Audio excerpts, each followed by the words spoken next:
በስመ አብ ወወልድ ወመንፈስ ቅዱስ አሐዱ አምላክ አሜን። ቸሩ ፈጣሪያችን ልዑል እግዚአብሔር እድሜ ሰጥቶን ፈተናውንም ከባዱንም ቀላሉን አሳልፎ በወላዲተ አምላክ በኪዳነ ምሕረት ቸርነት እንኳን ለ25ኛው ዓመት በዓለ ልደት አደረሳችሁ አደረሰን።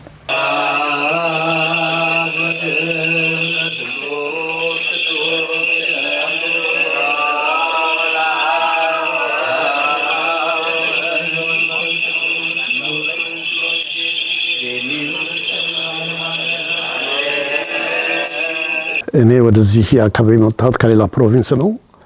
በ1996 በፈረንጅ አቆጣጠር ወደዚህ መጣሁኝ። እንደመጣሁኝ የኢትዮጵያ ኮሚኒቲ ፕሬዝዳንት ሆኜ አደራ ተሰጠኝ። እንግዲህ በዛ ስንሰራ ቆይተን የኔ ምክትል የነበረ አቶ ተስፋዬ በቀለ የሚባል ሰው ነበረ እና እሱ ሁልጊዜ ስብሰባ ስንገባ አለ ቸርች ሌላ ወሬ የለውም፣ ቸርች ይላል። እንግዲህ ቸርች አልነበረንም እዚህ አካባቢ በፍጹም። ወይ ቶሮንቶ ነው ያለን ወይንም ለንደን ይመስለኛል እንግዲህ እዛን ጊዜ የሚካሄደው እና 5 ነን የነበርነው ሰዎች እዛ ኮሚቴ ውስጥ። ሁሉም አልደገፉትም፣ ምክንያቱም ቀላል ስራ አይደለም ይሄ ነገር። ብዙ ነገር ያስፈልገናል፣ ዲያቆን ያስፈልጋል፣ ቄስ ያስፈልጋል፣ ብዙ ነገር አለውና እንዴት አድርገን ያን ነገር የምናደርገውና እኔ ደግሞ አይ ሌሎቹ እንዳደረጉት እኛም ማድረግ አቅተን እና እንሞክረው ይሄን ነገር ብዬ ደገፍኩት። አቶ ተስፋዬን ብዙ ክሬዲት ነው የምሰጠው ለሱ እና ሌሊት ነው ስራ የሚሰራው። ጨርሶ ጠዋት ሲመጣ በእውነት አይተኛም፣ ቸርች ፍለጋ ይሄዳል። አንድ ቀን ቢሮ ቁጭ ብዬ ደወለና በጣም ደስ ብሎኛል፣ አንተም ደስ ይበልህ፣ ቸርች አገኘሁኝ አለ። እባክህ ነው ሞት ታዲያ እንዴት ነው የምናደርገው ስለው አይ ቀጥሬዋለሁ ሰውዬውን አንተን ሊያነጋግር ይፈልጋል አለ። እንዴ የት ያገኘና ነው በዚህ የሚለኝ ስለው አይ እኔ ነግሬዋለሁኝ ስላንተ አለ። አይ በጣም ጥሩ። በኋላ ተቀጣጠርን። ከዛ የቀጠሮ ዕለት ኃይለኛ በረዶ እዚያ አካባቢ ከመጣው ጊዜ ጀምሮ እነዚህ ያለ በረዶ አይቻልም በእውነት ኃይለኛ በረዶ እንትን አለ። በኋላ ከስራ ቀደም ብዬ ወጣሁኝና ምልክቱን ነገረኝ የት ቦታ እንደሆነ። ቀስ እያልኩ መጣሁኝ።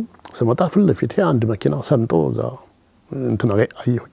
ሲሄድ እሱ የተሰዋይ መኪና ነው። በኋላ ምን ነው ስለው እንደዚህ ሆንኩኝ አለ። አይ በልቶ መኪናው ወደዚህና ባልገባ እዚህ ውስጥ አሁን ይሄ መኪና እንዳለ ነው ያለውና ግባና እንሂድ። በዚህ አይደለም ሰፈሩ ስለው አዎ ነው ደርሰናል አለ። ግባ አልኩት። እንጃ 2 ሜትርም አልሄድኩም። እኔም ተንሽራቼ ገባሁ እዛ ውስጥ። ከዛ መኪናው ሁለታችንም አቆምን። ምክንያቱም ሰውየው ከ5 o'clock በፊት ድረሱልኝ፣ ምክንያቱም 5 o'clock ሰርቪስ አለኝ ብሎ ነበር። በኋላ አቆም መኪናችን በእግራችን እየዳከርን ሄድን። እዛ ስንሄድ አንድ ሰው ይቆፍራል፣ በረዶውን ይጠርጋል። በኋላ ይጠርግ ተስፋዬ የምልህ ሰውዬ እንደደረሰ እንደው ሰውዬው ምንም አላየንም። ከእጁ ብቻ ላጥ አደረገው አካፋውንና እንደው አንዴ ላጥ አደረገለትና ይሄ ልክ የቀበሮ ጉድጓድ የሚባል እንትን አይደለም ልክ በወታደር እንትን እና እንደዛ ያለች ነገር እየሰራ ሴት ሰውዬው ቆሞ ፈዘዘ። አየን እና አይ እናንተ እንደዚህ የምታደርጉልኝ ከሆነ እኔ አንዳንድ ነገር አለ ሰዓት ረፍዶብኛልና ልግባና አንዳንድ ነገር ልስራ አለ። አይ በጣም ጥሩ ስራ። በኋላ እኔ እሱ ይቆፍራል፣ እኔ ከኋላ ጨው ረጫለሁ ሄድን። በኋላ መጨረሻ ላይ ሲመጣ ሰውዬው ሁሉ ነገር ቁልጭ ብሎ አገኘ ያን ነገር። በኋላ ኑ አለን፣ ገባን። ሰዓት ደርሶበት ነበረ። ምንም ነገር አልተነጋገርንም። መጀመሪያ ብቻ ይሄ ክፍል ለእናንተ ለስብሰባ ይበቃችኋል አለ። አረ ከሚያስፈልገው በላይ ነው። እንደገና ወሰደን። ይሄ ልጆች ማረፊያ ቦታ ነው፣ ይሄ ደግሞ እናንተ መጽሐፍ ቅዱስ እናስተምራለን ያላችሁ ይበቃችኋል፣ ይበቃናል። እዛን ጊዜ ብዙ ሰው አልነበረም፣ በጠቅላላ 200 ሰው አለ እየተባለ በሚወራው። በኋላ ከዛ አደረግን። እሱም ይቸኩል ነበረ። ገባ ወደ ቸርቹ፣ ሰዎች እየመጡ ነበሩ። ከዛ አይ እንግዲህ ለህዝቡ አናውንስ እናድርጋልና ተመካከል። ይሄን ነገር ህዝቡ እንዲሰማው ቤተክርስቲያን አግኝተናል እና እስቲ እንሰባሰብና እንነጋገር ብለን ትንሽ ሰዎች ሰበሰብን እና ነገርናቸው። ሁሉም ተደሰቱ በእውነት። ግን ከየት ነው ዲያቆን የምናገኘው? ከየት ነው? ምን ችግር መጣ። ከዛ እንትን ሄድን ቶሮንቶ። ሄድንና እንደዚህ አቋቁመናል፣ እርዳታ እንፈልጋለን። ዝም ብለን የተነሳ ነው፣ ምንም የተዘጋጀንበት ነገር የለም፣ ግን ቤተክርስቲያኑን ያስፈልጋናል። ምክንያቱም በየመንገዱ አያስኬዱም ነበር። ሌሎች ሃይማኖት ተከታዮች ብዙ ሰው እንትን ያደርጉ ነበርና እንደዚህ ያለ ጦርነት ላይ ያለን እርዱን ስንላቸው እነሱ ደግሞ እርግጥ እንትን ለዛን ጊዜ ቤተክርስቲያናችን ለሁለት ተከፈለች ነበረች። ስደተኛውና እንትን የሚባል እና ከየት ናችሁ አሉ። እንዴ እኛ እንግዲህ ከዋናው ነው ስንል አይ ይሄ የዋናው አይደለም የስደተኛው እንትን ነው እና እዛ ትፈልጋላችሁ ወይ ብለው ጥያቄ መጡ። በኋላ እንዲሁ በስምምነት ደርሰን እየመጡ እዚህ ቅዳሴ ጀመሩልን። እነሱ ሄደን እናመጣቸዋለን ሁሉን ነገር ከበሮውን ምኑን ይዘን እና በተራ ይህን ስናደርግ ቆየን።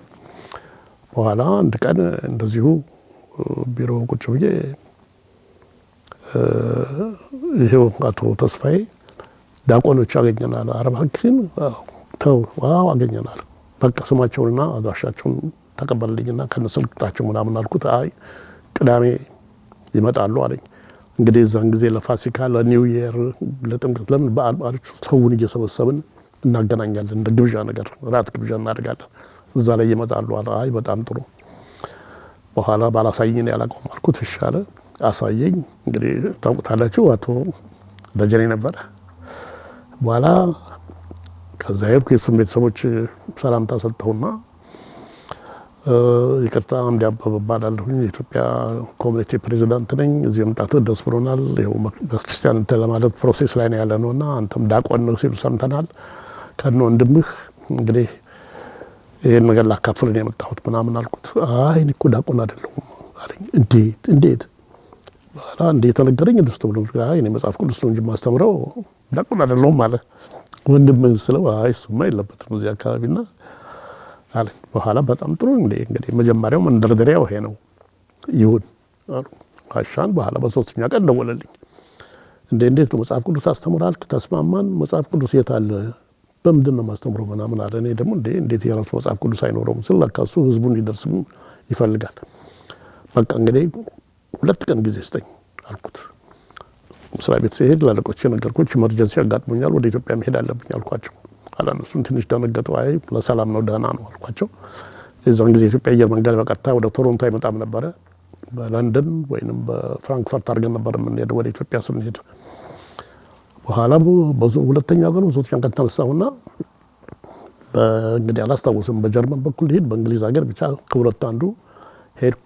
አዲስ አበባ ለቤተሰቤ ደወልኩኝ። እመጣለሁ ጠብቁኝ፣ የምመጣው መጽሐፍ ቅዱስ ለመግዛት ነው፣ ምንም ጊዜ የለኝም፣ ኤርፖርት ጠብቁኝ። በዛ በቀጥታ ሄደን መጽሐፍ ቅዱስ እንገዛለን። ለጊዜው የቴባር ጉዞ ይጨቀጨቅ ነበር።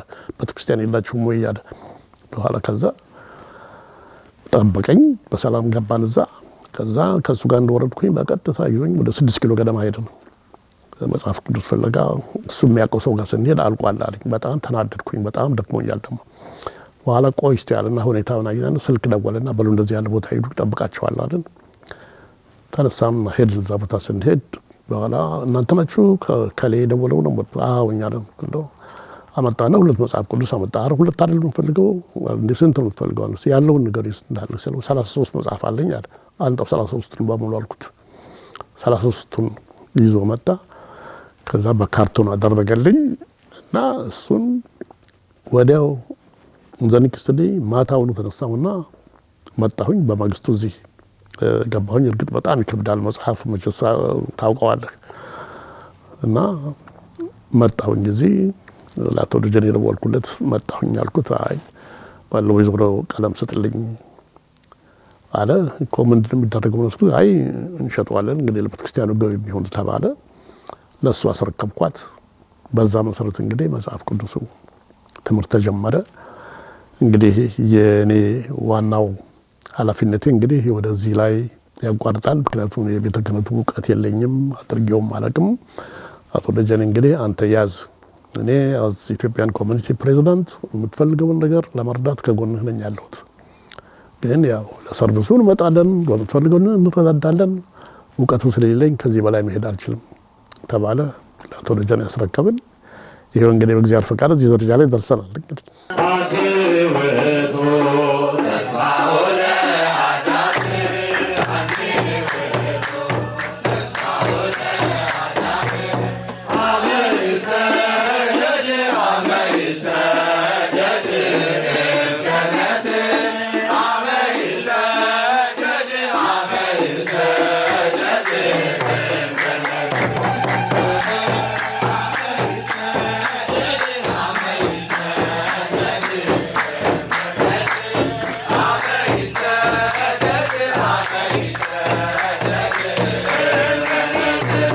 ስሜ ደጀኔ ሸዋርካብ እባላለሁ።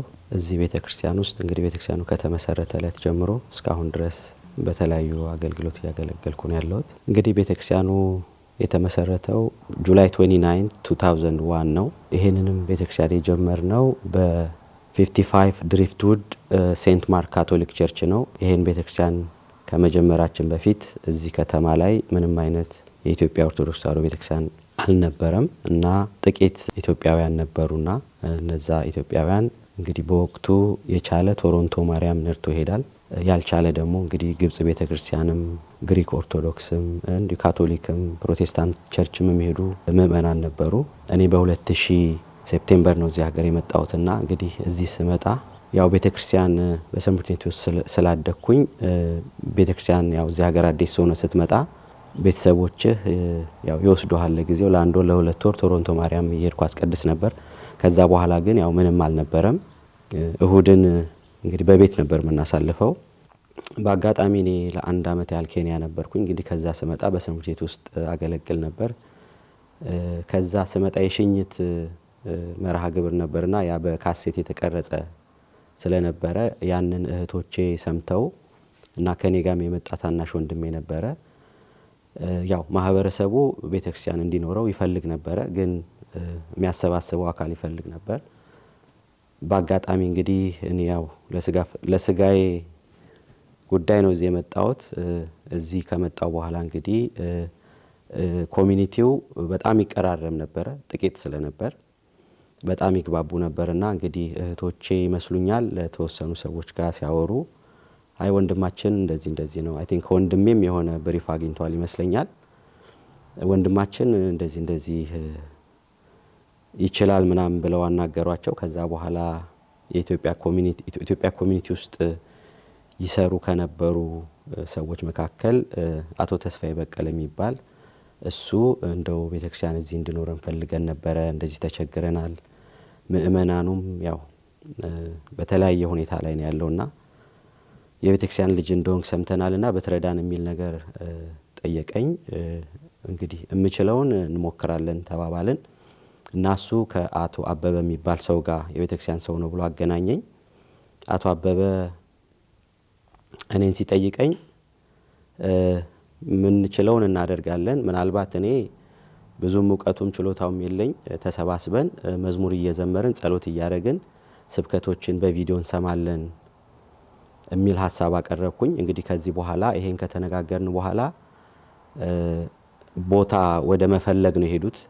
በዛን ጊዜ ኢትዮጵያ ኮሚኒቲ ሰብሳቢ የነበረው አቶ አምዴ፣ አሁን ቅድም የነገርኩ አቶ ተስፋዬ፣ አሁን በህይወት የሌለ አቶ አስራት እና አቶ አለሙ ይባላሉ። እነዚህ ኢትዮጵያ ኮሚኒቲ ውስጥ ሊድ ያደርጉ የነበሩ ሰዎች ናቸው። እንግዲህ እነሱ ቦታውን በመፈለግ አቶ ተስፋዬ ይሄንን 55 ድሪፍትውድ ሴንት ማርክ ካቶሊክ ቸርችን አገኘ።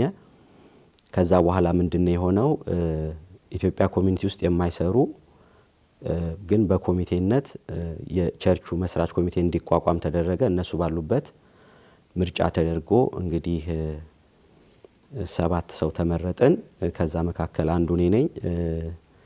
በሰብሳቢነት የተመረጠችው እህታችን ሰላም ትባላለች። በጸሐፊነት ወይዘሮ ምስራች ነበረች። እህታችን ሰላም ወይዘሮ ምስራች የሰብሳቢነቱን ቦታ እንድትይዝ እሷ ደግሞ የጸሐፊነቱ ቦታ እንድትተነገረ። ከዛ እኔ ኮሚቴ ውስጥ ገብቼ ማገልገል አልፈልግም፣ ግን ቤተክርስቲያኑን በመችለው ረዳለው ስለ አንተ ከሌለ ሊድ የሚያደርገን ስለሌለ መግባት አለበት ስለተባለ ያው በምክትል ሰብሳቢነት ገባሁኝ። እንግዲህ እንደነገርኩ ጁላይ 29 2001 ላይ የመጀመሪያው ጉባኤ በሴንት ማርክ 2 ክፍሎች ሰጥተውን ነበር፣ አንዱ ለልጆች አንዱ ለአዋቂዎች። የመጀመሪያው ጉባኤ 1 PM ላይ ውዳሴ ማርያም ጸሎት ብቻዬን አድርጌ መዝሙሮች ዘምሬ በእለቱ የመጀመሪያው የሐዋርያው ቅዱስ ጳውሎስ የመጀመሪያ እምነታችንን አጽንተን ብንጠብቅ የክርስቶስ ተካፋዮች እንሆናለን የሚለውን ርዕስ መነሻ አድርጌ፣ ምክንያቱም ማህበረሰቡ ውዥንብሩ ስለነበረ ሊጠመቁም ወደ ፕሮቴስታንቱ ሊሄዱ የተቃረቡ ሰዎችም ነበሩና የመጀመሪያ ቀን በዛ ቃል መሰረት ሃይማኖት ምን እንደሆነ የመጀመሪያውን ትምህርት እንግዲህ እግዚአብሔር በእኔ ተጠቅሞ ማስተማር ጀመርኩ ማለት ነው። የመጀመሪያው ቀን ጉባኤዋ የተጀመረችው የዛን ቀን ነው። እንግዲህ ከዛ በኋላ በየእሁዱ 1 PM ላይ እንገናኛለን፣ ጸሎት እናደርጋለን፣ እንዘምራለን፣ መጽሐፍ ቅዱስ እየተማማርን ቀጠልን። ከዛ ምእመኑ ውዳሴ ማርያም ጸሎት አብሮ በጋራ ማድረግ ሁለት ከግራና ከቀኝ አንድ ሰው ቆሞ እኔ ከመሃል ሆኜ ውዳሴ ማርያሙን ሊድ ማድረግ ጀመርን። ከዛ በኋላ ደግሞ ጠቅላላ ምእመኑ ውዳሴ ማርያም ጸሎት ማድረግ ተጀመረ። ያው ትምህርቱ በተለያዩ ርዕሶች ይቀጥል ነበረ። እንደዚህ እያልን ኦክቶበር 20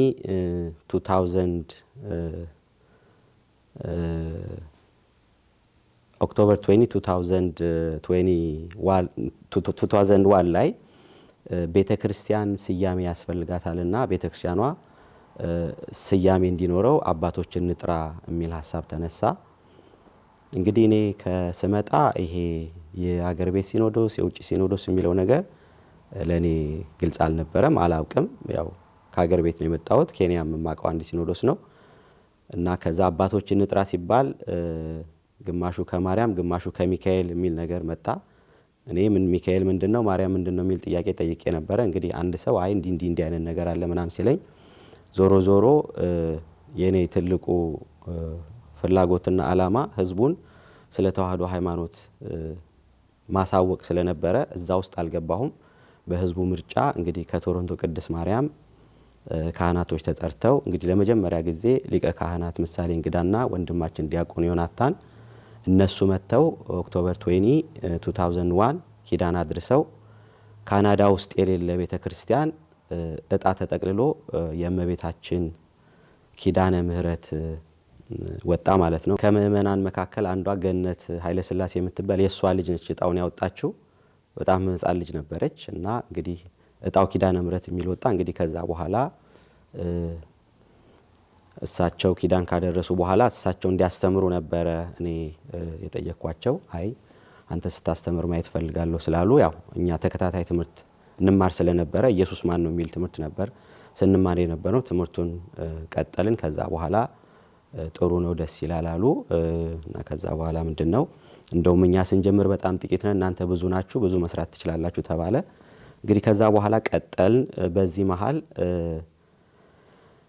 ለኪዳነ ምህረት የቀረበ እሁድ ቅዳሜ ቅዳሴ እንዲጀመር ተደረገ። እንግዲህ ሊቀ ካህናት ምሳሌ እንግዳ ዲያቆናት ከዛ ይዘው እየመጡ ይቀድሱልን ነበረ። ከዚህ አንድ ምእመን ጧት ሄዶ ያመጣቸዋል። ከዛ ሲጨርሱ ደግሞ እንደዚህ ይመልሳቸዋል። እንግዲህ በዛ እንደዚህ ያልን እየሄድን እያለ በመሃል አንድ አባት ከኢየሩሳሌም መተው ማርያም ቶሮንቶ ነበሩ። ቀሲስ መዘምር ካሳ ይባላሉ። እሳቸው እንግዲህ በቃ ውሰዷቸውና እዛ እናንተ ጋር ያገልግሉ ተብሎ እሳቸውን ቅዳሜ ማታ አንድ ሰው ከሰዓት ሄዶ ያመጣቸዋል። እዚህ ያው ቅዳሴ በየእሁዱ አልነበረም፣ በወር አንዴ ነው ያመጣቸዋል። ከዛ በኋላ ያው ጉባኤውን አድርገው እኔ ፕሮግራም እመራለሁ፣ እሳቸው ያስተምራሉ። እኔ ሳስተምር እሳቸው ቡራኬ ሰጥተው ጉባኤ ይመራሉ። እንደዚህ እያደረግን ቀጠልን። ከዛ እንግዲህ በየወሩ የኪዳነ ምህረት ለኪዳነ ምህረት በሚቀርበው ቅዳሜ ቅዳሴ ቀጠለ ማለት ነው። እንደዚህ እያልን አሁን በአብዛኛው ጊዜ ያሁኑ የሀገራችን ሊቀ ጳጳስ ብፁዕ አቡነ ዲሜጥሮስ የዛን አቡነ ኪሮስ ነበሩ። እሳቸው ነበሩ እንግዲህ በብዛት ደግሞ ከሊቀ ካህናት በኋላ ይመጡ የነበረው። እሳቸው እየመጡ እዚህ እያገለገሉን እየቀደስን የተቀደሰ በወር አንዴ ትምህርቱ ያው በየሳምንቱ ይቀጥላል። በዚህ መሃል እንግዲህ ወደ 2004 ወይም 2005 አካባቢ ቀሲስ መዘምር ወደ ኤድመንተን ሲላኩ እንግዲህ በግሌ ነው ካህናት ማፈላለግ የጀመርኩት። አባታችን ሊቀ ሕሩያን ቀሲስ አላዛር መተው ማኒቶባ ነበሩና ኬንያ ስለማቃቸው እዚህ ብቻዬን እንደሆንኩኝ ምእመኑም ችግር ላይ እንደሆነና ወደዚህ እንዲመጡ ተነጋገርን። እግዚአብሔር ባወቀ እግዚአብሔር በፈቀደ እንግዲህ አባታችን እዚህ መጡ። እንግዲህ ባደኩበት አካባቢ ነው፣ ደቡብ ሞጂንካ ይባላል። ቅድስት ሥላሴ ቤተክርስቲያን ከቃል ትምህርት ጀምሮ ንባብ ዜማ አስተምሮን አባቶቻችን እዛው ነው ዲቁና የተቀበልኩት። እዛ ሳገለግል ቆይቼ በስደት ደግሞ ወደ ኬንያ መጥቼ ኬንያም የተወሰነ ጊዜ በአገልግሎትም በስደትም ለተወሰነ ዓመት ለ4 ዓመት አካባቢ ኖሬያለሁ። እዛ ደግሞ ያው አሁን ካለችው እህቴ ጋር ባለቤቴ ጋር ተጋብተን በቆየንበት ጊዜ እዛ አገልጋይም ስላልነበረ ቤተክርስቲያን 2 ካህናት ብቻቸውን ስለነበረ አንዳንዴ አልፎ 3ም 4ም እንጂ በቋሚነት የሚያገለግሉ ካህናት ስላልነበሩ እንደው ካገባ በኋላ ምን ታረጋለህ እያሉ አባቶች በጣም እንደው ይገፉኝ ስለነበረ አገልግሎቱ እንዲከባድ መሆኑን ባላቀውም የአባቶችን መታዘዝ ማገልገል ደስ ይላልና እነሱን ለማገልገል እነሱን ለማገዝ ለመታዘዝ ያው ክህነትን ተቀብዬ ከነሱ ስር የተማርኩኝ ይሄው ወደዚህ ደግሞ መጥቼ እዚህ ደግሞ እዚህ ስመጣ እንዲሁም ምንም ካህን የሌለበት ያው ቤተክርስቲያኗ በሰንበት ትምህርት ቤት ደረጃ ጉባኤ እያደረጉ እየዘመሩ ትምህርት የተሰጠ የሚካሄድበት ጊዜ ስለነበረ ምንም በሌለበት እንደው ራስን ደብቆ መኖርም ትክክል ስላልሆነ ያው ቤተክርስቲያኑ ባይጀመርም በቡራኬ በጸሎት እየከፈትን ትምህርት የተሰጠ ጸሎት እያደረግን ምህላ እያደረግን እኔ ከመጣሁ ጀምሮ እንግዲህ ከ2005 ላይ ነው እዚህ ሚሽነሪ የመጣሁት። አክቹአሊ መጀመሪያ ስመጣ ዊኒፔግ የሚባል ቦታ ነበር እህቴ አፎሚያ ስፖንሰር አድርጋኝ የመጣሁት። እዛ 4 ወር ቆይቻለሁ። ከዚያ በኋላ ያው የኪዳነ ምህረት ፈቃድ ሆኖ ስመጣም የኪዳነ ምህረት ቀን ነው ከስደት የወጣሁት። እዚህም ቦታው ደግሞ ኪዳነ ምህረት ነች ሲባል እግዚአብሔር ፈቃዱ ከሆነ ብዬ እዚህ መጥቼ ያው ከዛ አገልግሎት ወጥተን ብፁዕ አቡነ ማትያስ የዛን የሀገረ ስብከቱ እና ሊቀ ጳጳስ ነበሩ። ጥሩ አባት ናቸው፣ በረከታቸው ይድረሰንና ያው የኪዳነ ምህረትን ታቦት ባርከው ሰጥተውን ከምንም ከጉባኤ ተነስተን በቤት ትምህርት ቤት ተከራይተን አገልግሎትን ጀመርን እና የዛኔ ዲያቆናት አልነበሩም። አንድ ዲያቆን ነበር፣ ዲያቆን ቢንያም ይባላል። በብዙ ጊዜ ሲመቸው ያገለግላል፣ ያገዘናል፣ ሲመቸው አያገዘንም።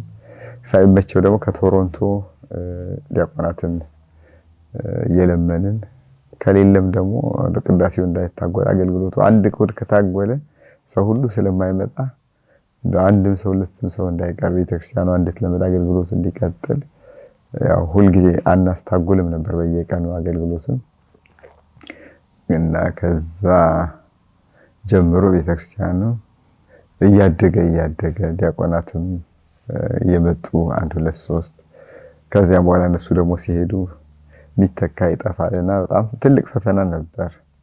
በአጋጣሚ ያው እግዚአብሔር ፈቃድ ሆኖ ደግሞ እነዚህ 2 ልጆች ተወልደው እንግዲህ ከልጅነታቸው አፍ ሳይከፍቱ ነው እንግዲህ ባለቤቴ በስማማ ትምገጽ ትላቸው የነበረው ሲፈቱ ራሳቸው በቤተክርስቲያን ትምህርት ነው አንደበታቸውን የሚፈቱት። ካለን ጉጉት የተነሳ በቃ ቤተክርስቲያን የሚያገለግል ጠፍቶ አንድ ካህን ብቻ ሆኖ እንደው የሚቀድስ የሚያግዝ መጥፋት ከባድ ፈተና ነውና እሱን ለማገዝና እንደው እስኪ ደርስ እንኳን አላስችል እያለን በግድ ነበረ በቃ ትምህርታቸው አሁን ከ4 ዓመታቸው ከ3 ዓመታቸው ጀምሮ ዝም ብሎ እንታገል ነበረ። ያው ይሄንኛው ትልቁ በተለይ ብዙ ጫና ነበረበት። ትንሹ ያው ከትልቁ ጋር አብሮ ተስላለ ብዙ አልተቸገረም። ከዚያ በኋላ እንግዲህ ልክ 8 ዓመት እሱ 6 ዓመት ሲሞላ ሁለቱም በአንድ ቀን ነው ዲቁና የተቀበሉት። አንድ ላይ ማገልገል ጀመርን ማለት ነው። እንግዲህ ከዚያ በኋላ ነው ሌሎች ዲያቆናት ስራ እየሰራው ስመለስ እቤት ማጥዋት ይጠብቁኛል። ከጸሎት ከማንበብ ጀምሮ ከፊደል ጀምሮ የዘወትር ጸሎትን በቃል እያስተማርኳቸው እነዚህ ቅድም ኢንተርቪው ስታደርጓቸው የነበሩት ዲያቆናት እንግዲህ አንዳንድ ቀን አብረንም እያደርን አብረን ኳስ እየተጫወትን ነው ዛሬ ለዚህ የበቁትና አሁን ትልቅ ሆነው ቤተክርስቲያኑን ቀጥ አድርገው ይዘው ሳያቸው እጅግ ደስ ይላሉ። ያኔ ደግሞ ብዙ ከባድ ነገሮች ነበሩ። እንግዲህ እነዛን ቻሌንጆች ሁሉ በእግዚአብሔር ፈቃድ አልፈን ዛሬ እዚህ ደርሰናል። እግዚአብሔር ይመስገን። ስሜ ዲዲ ከበደ እባላለሁ። እዚህ ቤተክርስቲያን እንግዲህ ሲመሰረት ጀምሮ 2001 ጀምሮ ነው የነበርኩት። በእርግጥ ቅዳሴ ስላልነበረ ሲጀመር የመጽሐፍ ቅዱስ ጥናት ነው። ብዙ ጊዜ ልጆቼ ደግሞ ቅዳሴ ይፈልጋሉ። የለመዱት ከሀገር ቤት ነው የመጡትና እዛ ለመሄድ ወደ እንትን እንሄዳለን። በየሳምንቱ ብዙ ጊዜ እንሄዳለን፣ ቶሮንቶ ማለት ነው ቅዳሴ ፍለጋ። ግን በተወሰነ ጊዜ ደግሞ ይሄኛውን ለማጠናከር እዚህ የምንሳተፍ ነበረ። ከ21 ጀምሮ ነው ያው እየሰፋ መጣና ቅዳሴ ሲጀመር በቃ ወደዚሁ ጠቅልለን እዚህ ቀረን። እሳቸው ሲመጡ እንግዲህ ነገሮች ተጀመሩ። በኪራይ ቤት በተለያየ የቤተ ክርስቲያን እንትን አንዲት ቀንን እየፈቀዱልን ቅዳሜ ነው ምናምን ቅዳሴ ተጀመረ። እሳቸው ከመጡ በኋላ ዲያቆኖች ባመቻቸው ጊዜ የሚመጡ ዲያቆኖች ነበሩ የሚያግዟቸው። ካልመጡላቸው እጃቸውን ይቀድሳሉ። የሚገርም ነገር ነው። እኔ እሱ ታሪክ ሁልጊዜም በቃ የሚገርመኝ ነው። እና ትንንሽ ልጆቻቸውን በቃ መስቀል የሚይዝም ስለሚቸገሩ ትንንሽ ልጆቻቸውን የ5 ዓመትና የ7 ዓመት ይመስለኛል ዲያቆን አረጓቸው። እነሱ በቃ ቀሚሱ ላይ ድረስ ታስሮላቸው በገመድ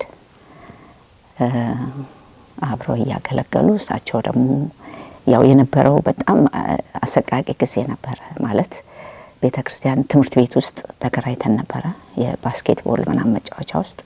እሱ ጋር ቅዳሜ መተው ምንጣፍ አንጥፈው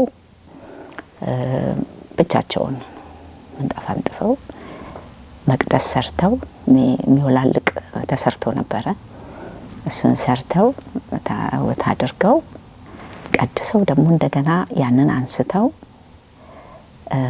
እንትኑን ታቦቱን ራሱ ወደሚያሳርፉበት ቦታ ለመውሰድ በእኛ መካከል ማለፍ ስላለባቸው የሚያደርጉት ጭንቀታቸው ምናምን በጣም ይታየኝ ነበረ። በዛ ሁኔታ አለፈ።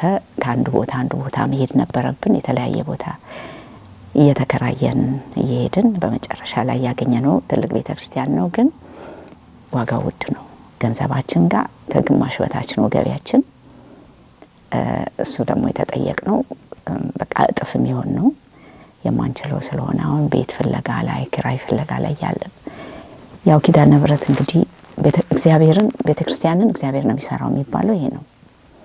እኔ ያየሁት ማለት በምንም በማይታሰብ ጊዜ ነው ይሄ ቦታ የተገኘው። ይሄ ቢልዲንግ 169 ዓመቱ 170 ዓመቱ ነው። 170 ዓመት ቢልዲንግ ላይ ምንድነው የሚወድቅ ነው የሚመስለው ላይ ስትፈራለህ። ሁሉም ሰው ፈርቶ ነበር እና ከከተማ ሩቅ ነው የሚልምና ሐሳብ ነበረ፣ ብዙ ነበረ። ሁሉም አልፎ አሁን በዚህ ቤት የሚሞላና የሚተርፍ ምእመን አለ። በካህን ደረጃ ደግሞ የእሳቸው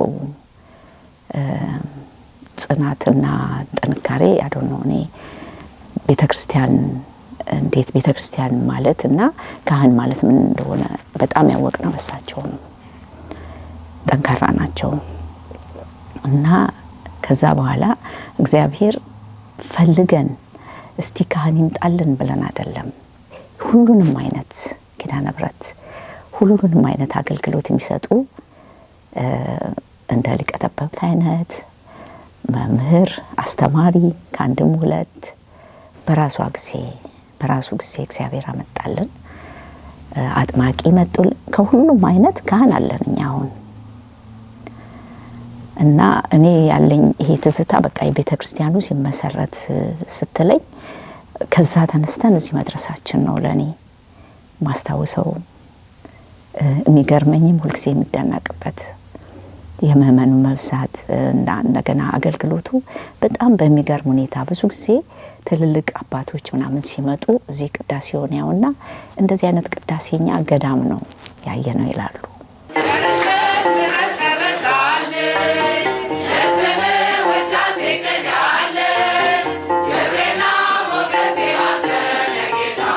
ተመስገን ተመስገን ተመስገን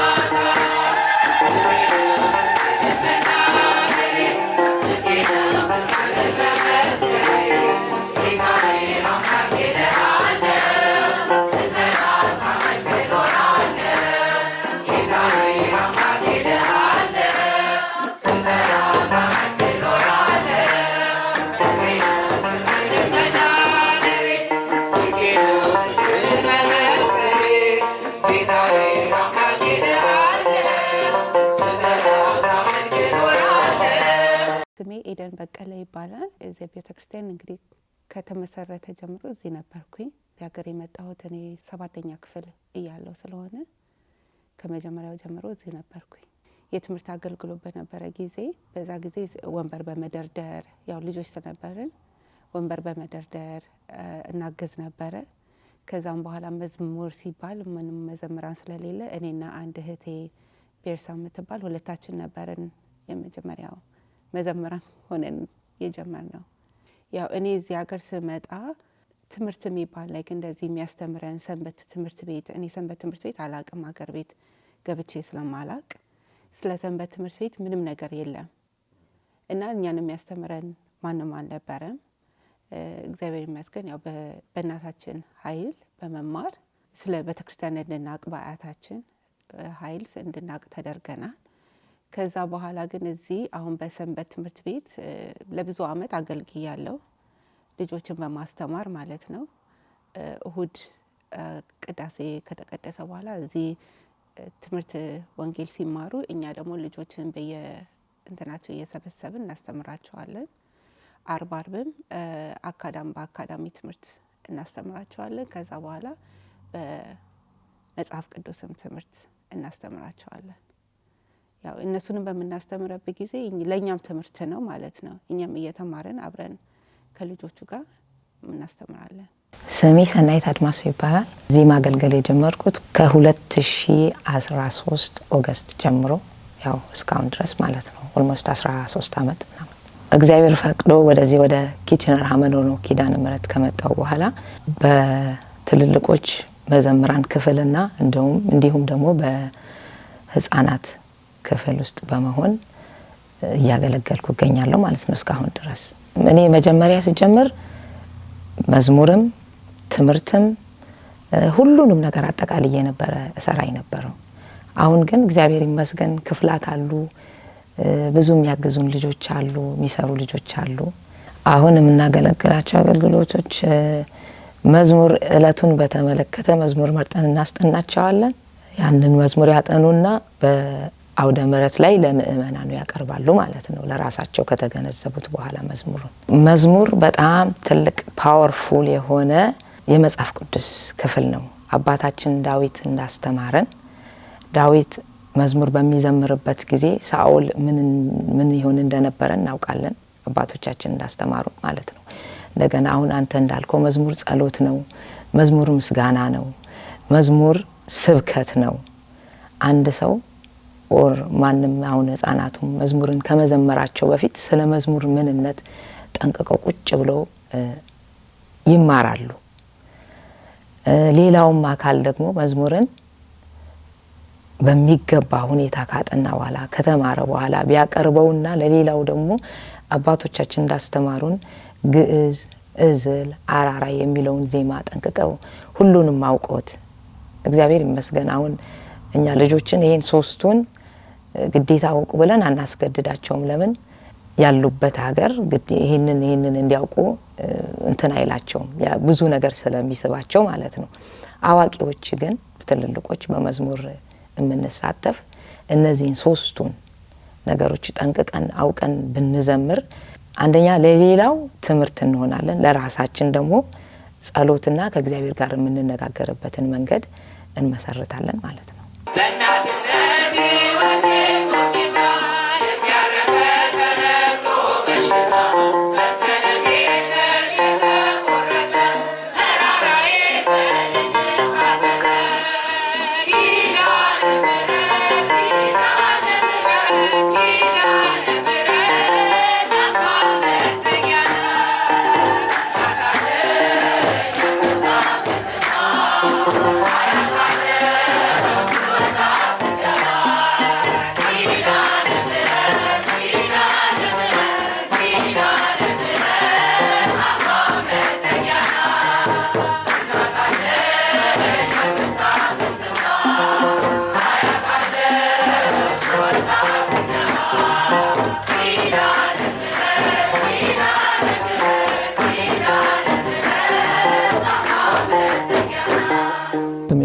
ሊቀጠበው ተማህቶት የሻው ባላለሁ በካናዳ ኦንታሪዮ የኪችነር ሀመራኖ ቅድስት ኪዳነ ምህረት ቤተክርስቲያን ያቋቋም እና የአብነት መምህር ነኝ።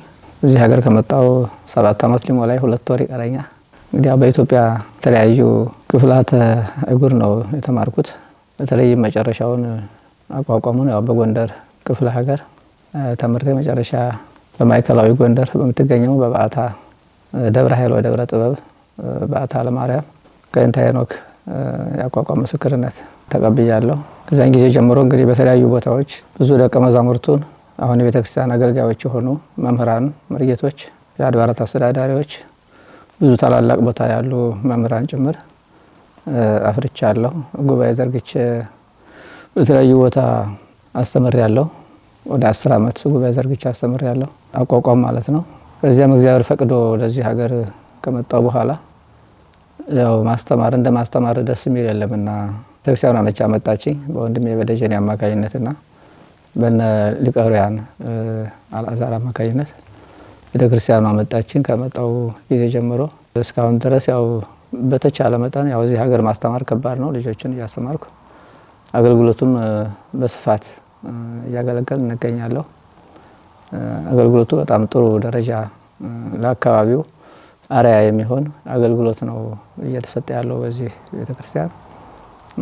ኢትዮጵያ የሚገለገለው ምናልባት ከሰኞ እስከ አርብ ያለው መሀሌት ካልሆነ በስተቀር ቅዳሜና እሁድ ባለው ግን የሰኞውና ከሰኞ እስከ አርብ ያለውን መሀሌት ወደዚያ በመውሰድ በጥሩ ሁኔታ እናገለግላለን። በተለይም ከውጭ ሀገር ለየት የሚያደርገው መዝሙር በየሳምንቱ እሁድ አመቱን ሙሉ እንቆማለን። በጥሩ ሁኔታ ልጆችም የደረሱ አሉ። እንደየ ትምህርት ደረጃቸው አቋቋም የሚሞክሩ አሉ። ዳዊት የዘለቁ አሉ። ዜማ የሚማሩ አሉ። ዳዊትም ከዚያም በታች በንባብ ዙሪያ የሚማሩ አሉ። እነሱ እየተማሩ ይገኛሉ። ያው ለምነን ባስተማር ቢሆንም እዚህ ሀገር ለምነው አይደለም የሚማሩት፣ ያው ተለምነው ነው የሚማሩት። ኮምፒቲሽኑ ስለሌለ በዚያ ዙሪያ የሚያዩት ነገር ያው ሌላኛው ነገር ስለሆነ እነሱን በማባበልም በመቆጣትም ጭምር እያስተማርኩ እገኛለሁ። ሌሎችም ያው ያግዙኛል። ስለዚህ በዚህ ሁኔታ እንገኛለን ማለት ነው።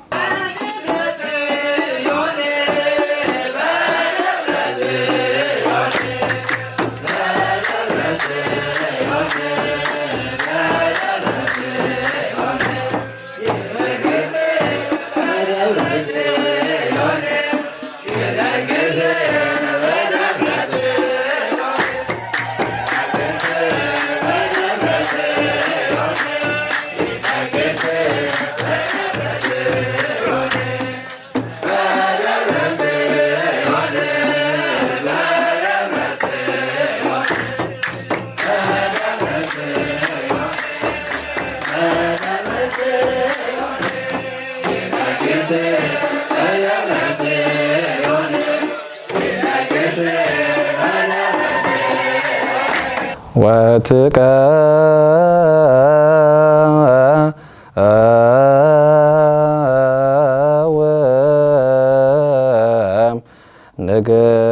ንግሥት በየማንከ በአልባሰ ወርቅ ወጽፍት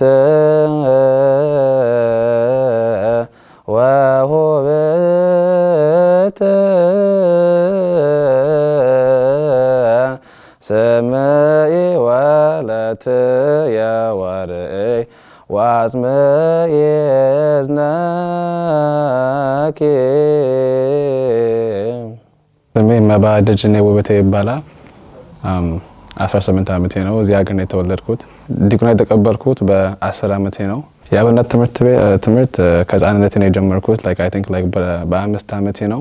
መልአከ መዊ አባ ገብረ ክርስቶስ የሚባሉ አባት ነበሩና ውዳሴ ማርያም ከሳቸው ጋር በስልክ ሪፒት እያደረኩ ማንበብ ስለማልችል ገና 5 ዓመቴ ስለሆንኩ ውዳሴ ማርያም በዛ ነው የተማርኩት።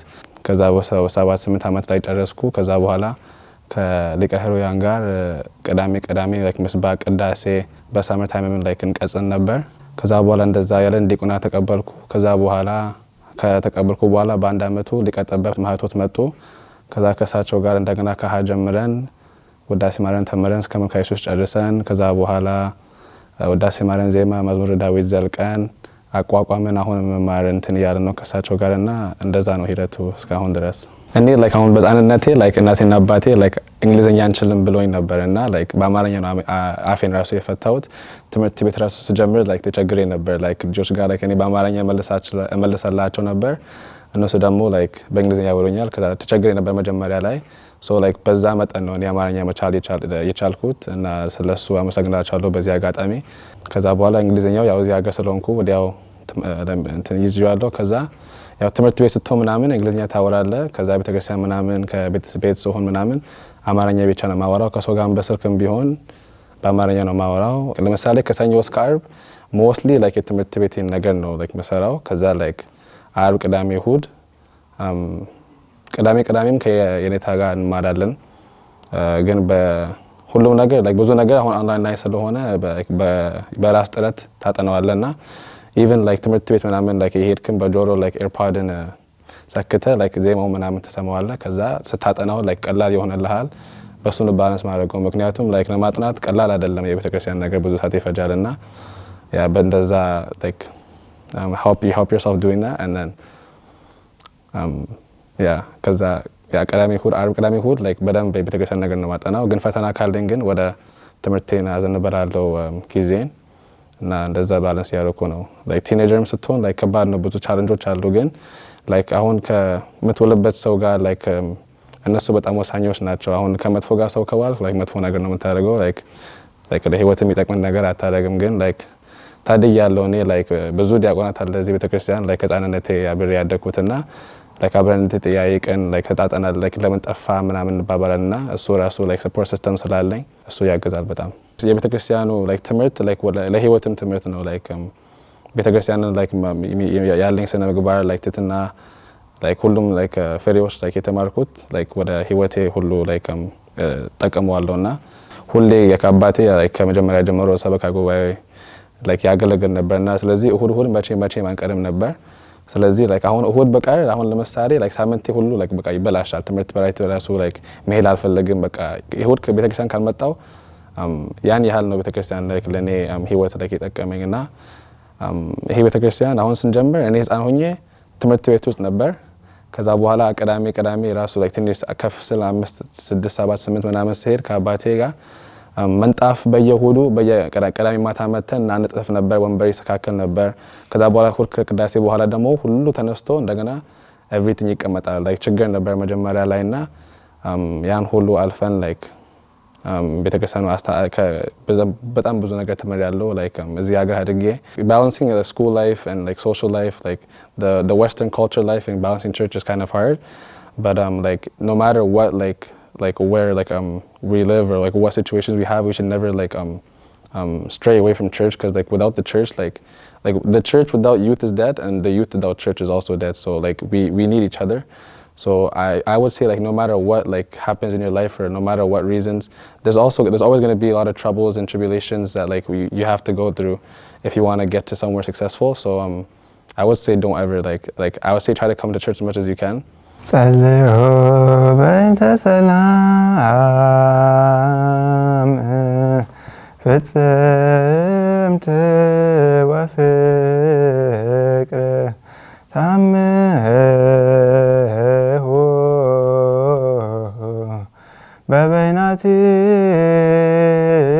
በበይናቲክሙ በአምሃ ቅድሳት። ስሜ ማዕዶት አድነው ነው። በአሜሪካን የተወለድኩት ኒውዮርክ ባፍሎ። እዚህ የመጣሁት በ2010 ነው። ድቁና የተቀበልኩት በ2016 እዚሁ ኪዳነ ምሕረት ናት። My father, like being a priest, it helps a lot, and like I come to church every week. Like even when I don't want to, he forces me, so I come. But like through that, I've come to like love the church. I became like a deacon because of him, and like I think I like think of myself as a good deacon only because he's like a very good father. Ever since I was a kid, she was the one who taught me like how to speak Amharic. Like she taught me the Amharic alphabet since I was a kid.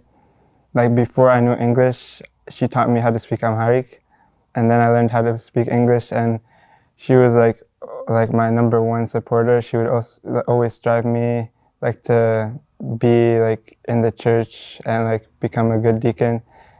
Like every time I would like succumb to any temptations, she would be there, she would help. She was there for me like no matter what. Thank you for everything you guys have done for me, have given for me.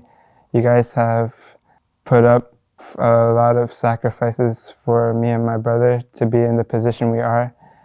And we are so blessed to have you guys as our parents. Me and my brother, we started learning relatively similar, so we would learn like the same thing and we would compete who would finish first. And so that's what like helped a lot. We would like say, I beat you in this, I beat you in that. We would like, we were really competitive. That's what really helped us a lot, I think. And we grew close through that.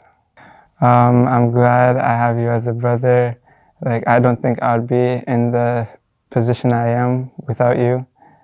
And it's a very big blessing to have a brother like you.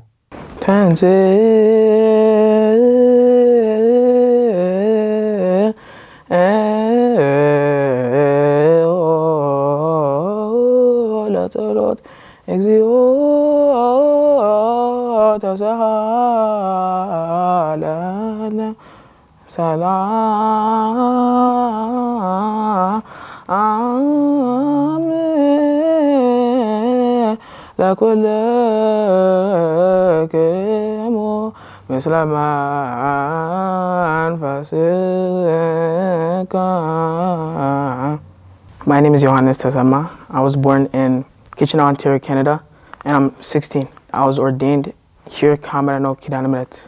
I believe like the social pressures, like the responsibility, the sense of responsibility you gain, like it's different, you know, and you build confidence, leading the liturgy and stuff like that, and being in front of a crowd, being in front of the Hizb, it builds confidence because, you know, you have to know what you're doing.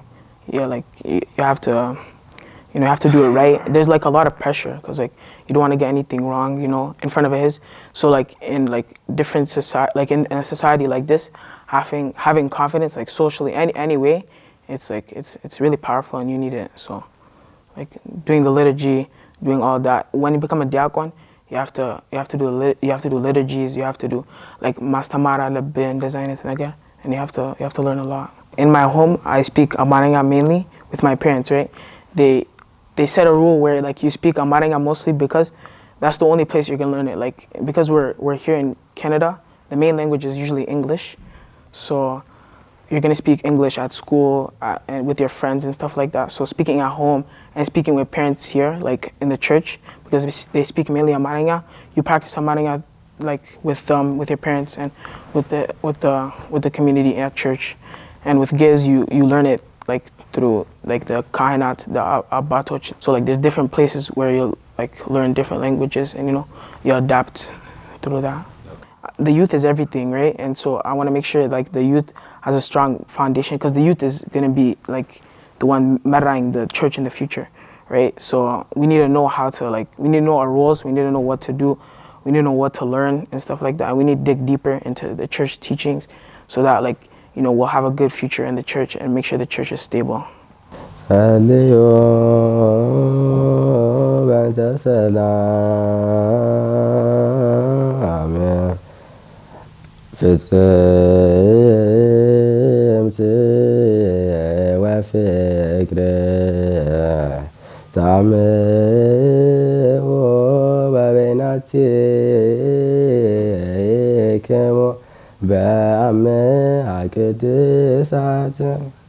My name is Khalid Haile, and I was born in Ethiopia, Addis Ababa, and I was ordained as a deacon in 2019, August.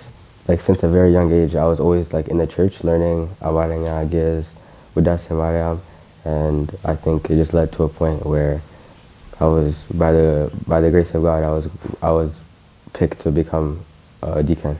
When I was young, I used to always get in trouble, but it was a good type of trouble. Like I was getting disciplined in my faith, and I was really getting taught to learn my faith and practice it in the church. And although I might have been mad back then, but I know it was all worth it because all they wanted was the best for me, all my teachers. I think it's truly a gift from God, and it puts you in a very like humble state, and you have to know that you're a servant to the people of the church and you're a servant of the church and of God.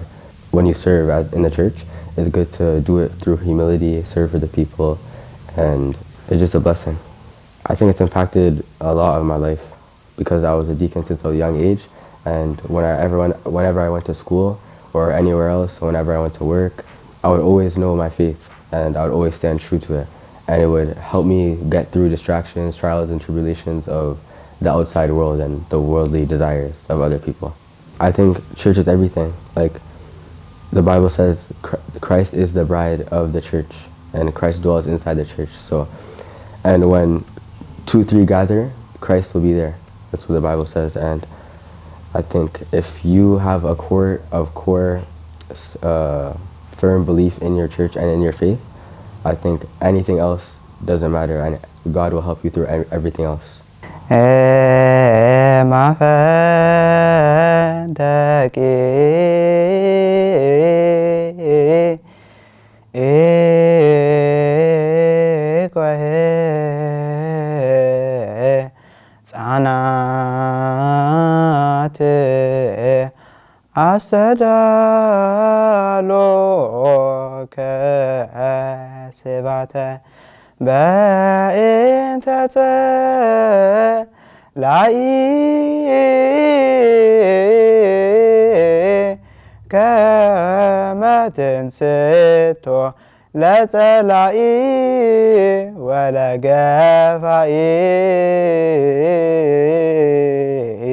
My name is Isra Adino.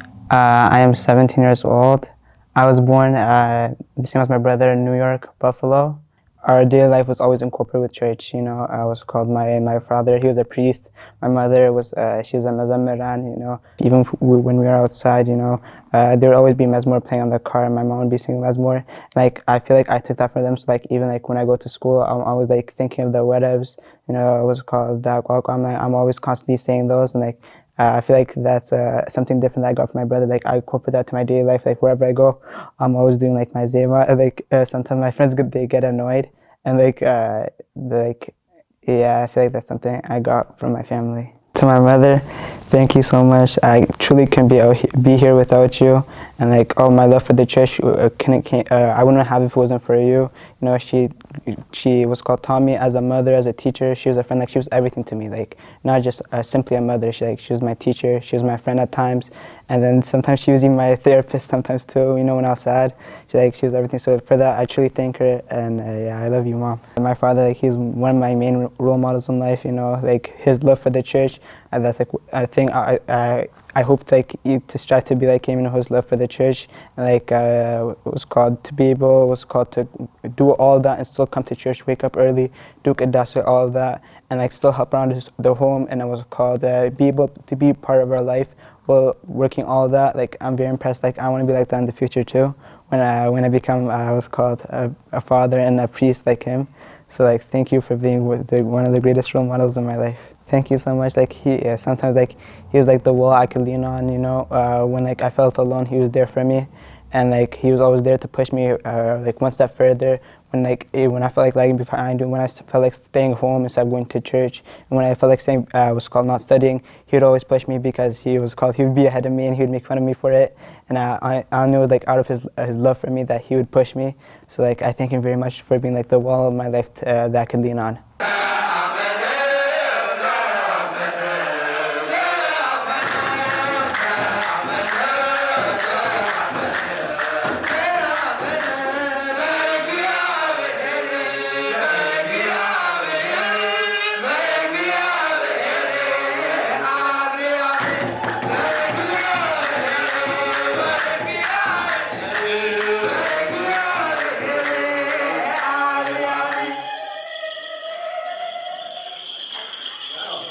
እኔ ጎበዝ አገልጋይ ነኝ ብዬ አላምንም። ራሴን ቤተክርስቲያን እወዳለሁ።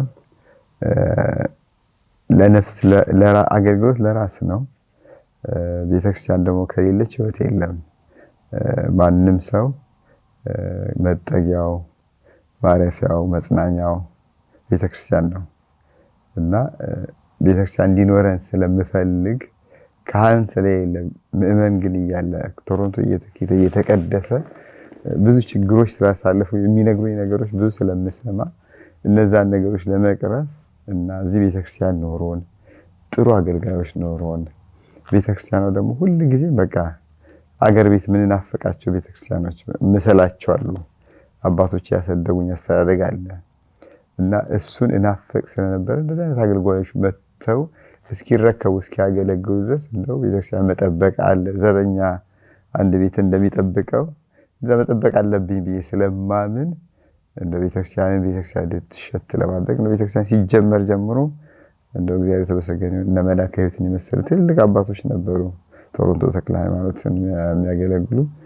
እና ቤተክርስቲያን ሲጀምር ጀምሮ በቃ ቤተክርስቲያን ስርዓት በጠበቀ መልኩ አገልግሎት ሲጀመር በዓል ሲከበር ከዋዜማ ጀምሮ ሌሊት ማህሌት አንድ ቀን ታጉሎ ያቀም እዚህ ቤተክርስቲያን ላይ በቃ ቤተክርስቲያን ሲባረክ ጀምሮ በዋዜማ በማህሌት በቅዳሴ ሙሉ አገልግሎት ነው ቤተክርስቲያን ሲደረግ የነበረው ከዚያም በኋላም እግዚአብሔርን እየለመን እግዚአብሔርን እየጠየቅን ህዝቡም እጅግ ደስ የሚል ነው የዋህ ነው ቅን ነው ምእመንን አንተ ሰርተህ ካሰራው ይሰራል አንተ ከፊቱ የምታረገውን ነገር ከብዶት ያረጋል እና እንደ አባትና እንደ ልጅ ብቻ ሳይሆን እንደ ቤተሰብም ነው እዚህ አካባቢ ያለነው አኗኗራችን የነበረ በጣም ትንሽ ስለነበረን ሁላችንም ስራ ሰርተን የምንኖር ስለነበረ የሁላችንም ህይወት እኔ የምኖረው ነው እነሱ የሚኖሩት እኔ ያለኝ ነው እነሱ ያላቸው ተለየ ነገር ስለሌለን ያለንን አሰባስበን እንደው የመጨረሻው መጽናኛችን ማረፋችን ቤተክርስቲያን እንዴት እናሳድግ የሚለው ሁላችንም ከልባችን ስለምንነጋገር ይመስለኛል እንግዲህ የሁሉም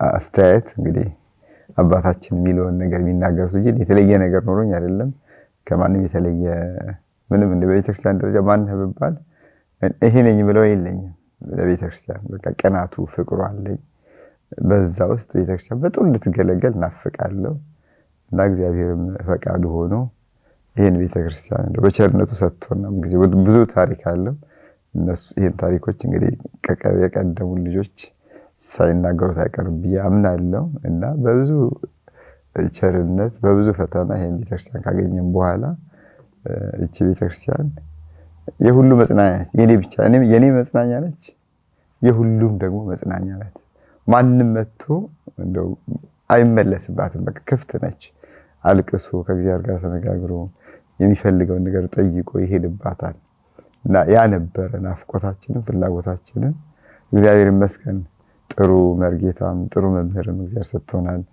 አሁን ብዙ ካህናት አሉን ኦልሞስት እንግዲህ ወደ 5 ካህናት አሉን 3 መደበኛ ካህናት 2 ደግሞ አጋዥ ካህናት አሉን ወደፊት ደግሞ እንግዲህ እየሰፋን እንሄዳለን ብዬ አስባለሁ ዛሬ ወደ 25 30 ዲያቆናት ደርሰናል እና ቤተክርስቲያኗ አገልግሎት ሁሉ ጊዜም ኪዳን አይቋረጥም ጧት ጻጻማ ሲሆኑ ማታ ከሰዓት ምህላ አለ የመላ መርሃ ግብር አለ የታመሙ የተቸገሩ ካሉ ደግሞ ጥሩ እዚሁ የሚያገለግሉ አባት አሉን እሳቸውም ቀሲስ ልዑል ጥምቀት ያጠምቃሉ እና እንግዲህ ሁሉም ነገር እንዳቀሙ የተሟላ እግዚአብሔር ቸርነቱን ሳያጓደልብን ተደስተን የምንኖርባት ምድራዊ ቤታችን ለሰማይ የምንዘጋጅባት ነች ብዬ አምናለሁ።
Kidane